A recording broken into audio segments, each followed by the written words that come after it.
Fleeing for his life, running from his brother Esau's murderous rage after Jacob has stolen not only Esau's birthright, but also his blessing. Jacob runs away from home. Jacob is vulnerable. He's isolated. He's trying to stay alive. He is all alone. My brother and I played that record over and over. The record player and minimal record collection from our dad's college days were kept in Steve's room, the only place they'd fit in the tiny parsonage. While we enjoyed the Creedence Clearwater Revival album, it was the Simon and Garfunkel that we played over and over. The album had a single on each side, The Sound of Silence and Homeward Bound. The Sound of Silence and Homeward Bound have been ringing in my ears as I've spent time with this Sunday's lection. Hello, darkness, my old friend. I've come to talk to you again. And every day is an endless stream of cigarettes and magazines, and each town looks the same to me, the movies and the factories, and every stranger's face I see reminds me that I long to be homeward bound. I wish I was homeward bound. Jacob stops for the night. The NRSV that Jody read says he came to a certain place. But the Hebrew verb here is strike. Jacob strikes upon a place selected because the sun is setting, a place he literally hits upon. Jacob stops because it's getting dark. Hello, darkness, my old friend. I've come to talk to you again because a vision softly creeping left its seeds while I was sleeping, and the vision that was planted in my brain still remains within the sound of silence. Indeed, in the silence of that night, his head resting on a rock, Jacob has a dream.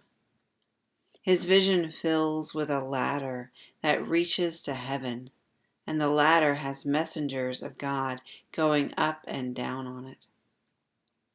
It's a divine sanctuary through which heaven and earth are connected. This stairway does not give Jacob access to heaven, rather God comes down and speaks to Jacob where Jacob is. God is present, not far away. God is not removed, calling from a distance, but rather is right next to Jacob, at his side. In the silence and the darkness, Jacob finally stops. He rests from his anxious fleeing. It is into this rest that God comes. And the Lord stood beside him and said, I am the Lord, the God of Abraham, your father, and the God of Isaac. The land on which you lie I will give to you and to your offspring, and your offspring shall be like the dust of the earth, and you shall spread abroad to the west and to the east and to the north and to the south, and all the families of the earth shall be blessed in you and in your offspring. Know that I am with you, and I will keep you wherever you go, and I will bring you back to this land, for I will not leave you until I have done what I have promised you. God reiterates the promises that God made to Jacob's ancestors, to Abraham and Sarah, to Isaac and Rebekah. And now God offers to be the God of Jacob also. In addition to the promises already made to Jacob's ancestors, God adds, Know that I am with you and will keep you wherever you go, and will bring you back to this land, for I will not leave you until I have done what I promised you. This is the promise of presence. The promise of presence made to someone alone and afraid, facing an unknown future and an unknown landscape. Certainly, a promise from God to be present is not unique to Jacob. God has been with us from the moment of creation. Unique to Jacob is the promise to bring Jacob back home, the promise that Jacob will one day be again homeward bound. Biblical scholars tell us that the Pentateuch likely came into its final form while the people were in exile. Imagine what these promises to Jacob sound like to a community in exile. Indeed, how do these promises sound in our ears as we face our own uncertain future, as we're surrounded by the threat of death, as we feel, and so many of us are, so very alone?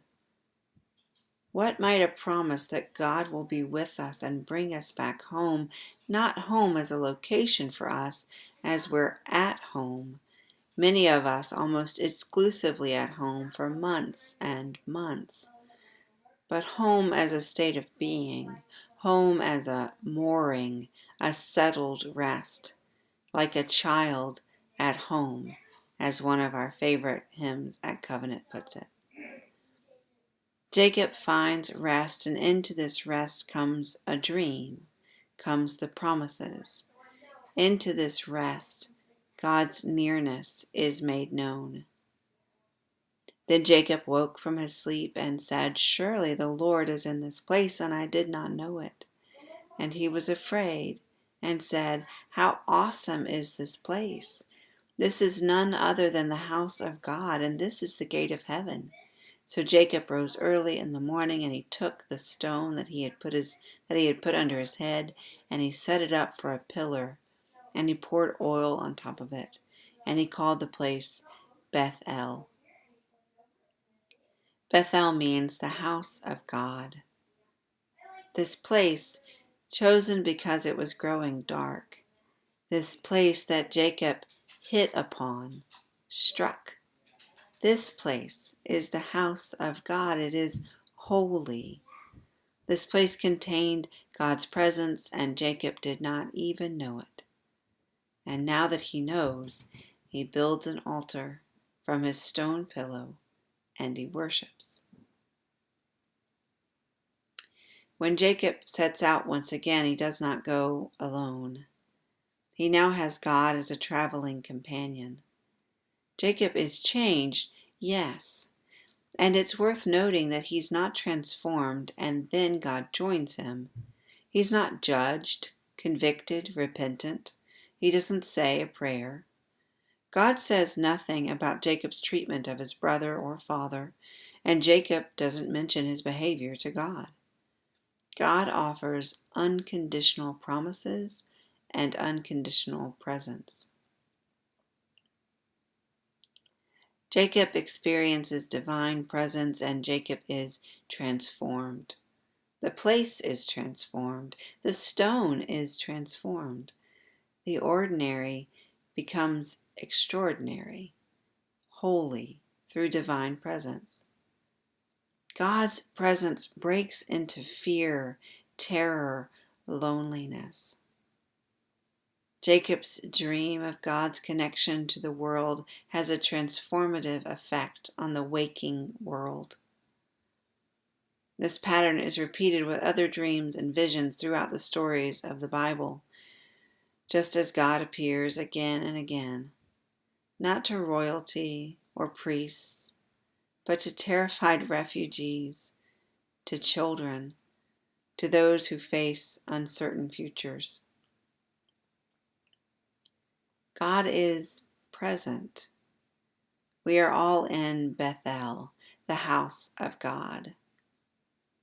Our beautiful sanctuary on Caroline Street is certainly a house of God, but so is each place we lay our heads. We are surrounded by divine presence. These are challenging days, unprecedented days, long days.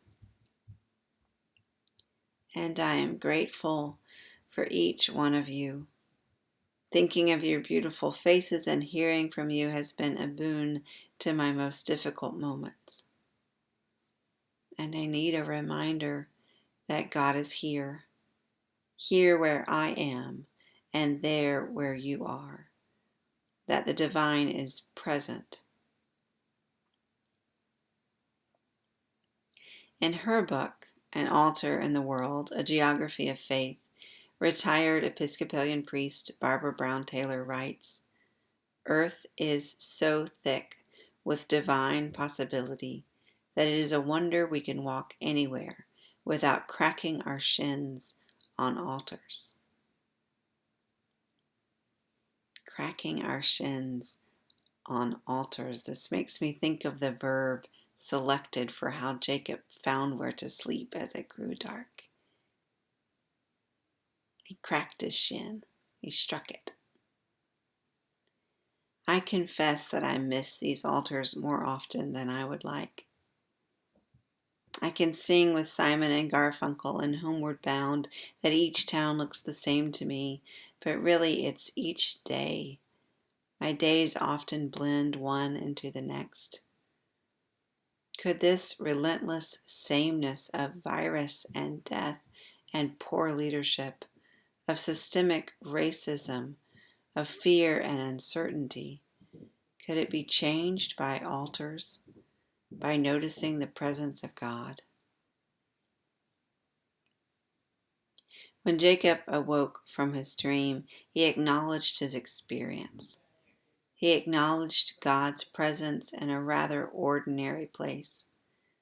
And Jacob built an altar, converting his pillow, just another stone from that place, into a house of worship, a place of worship and altar. How do we do this in our lives? How do we say, here is where I find the most holy. This is the place where the divine has come near.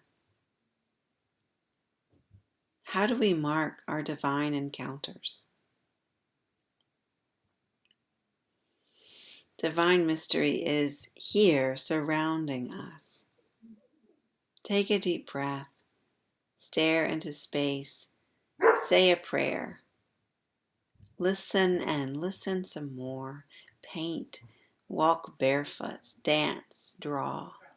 Find perspective. God promises Jacob that God will be with him, a promise that grows in significance given the fact that Jacob is alone, fleeing for his life, entering an unknown future and an unknown landscape. And Jacob builds an altar. We're constantly running into experiences that might inspire altars. Maybe we don't crack our shins on them. Maybe we don't literally hit them. But divine mystery shows up in unexpected ways and in unexpected times. And our job is to rest long enough to notice. We're doing pretty well if we stop and notice the color of the sky, the tears in the eyes of our neighbor as he tells us about his father's fall and broken hip, the lizard in the garden. We're called to pay attention to these moments, to see them for what they are, moments of connection with something beyond ourselves, moments of transcendence, holy encounters. If the sacred is everywhere and all we need do is notice, why isn't simply noticing enough? Why build an altar? Noah builds an altar after the flood. Abraham, Isaac, Jacob, Moses, they all build altars. Exodus and Leviticus are full of specks on altars. Altars are in homes and sanctuaries and synagogues. You can find them on trails, along the sides of roads and cornfields, and in skyscrapers. Do you have an altar? I don't. Not yet. I'm thinking of creating one in the backyard this week. Maybe you want to do the same. a place to mark that God is present, that the holy is near. We might use rocks, paint, marker, seed, wood, cloth.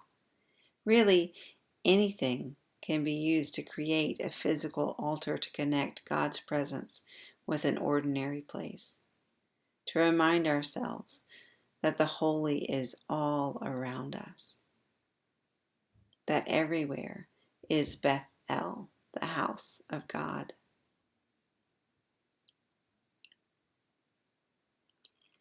At a point of limbo, landless, rootless, and with no real prospects for the future, God meets Jacob at a place of no particular significance and transforms it into the house of God. Each place we are is the house of God.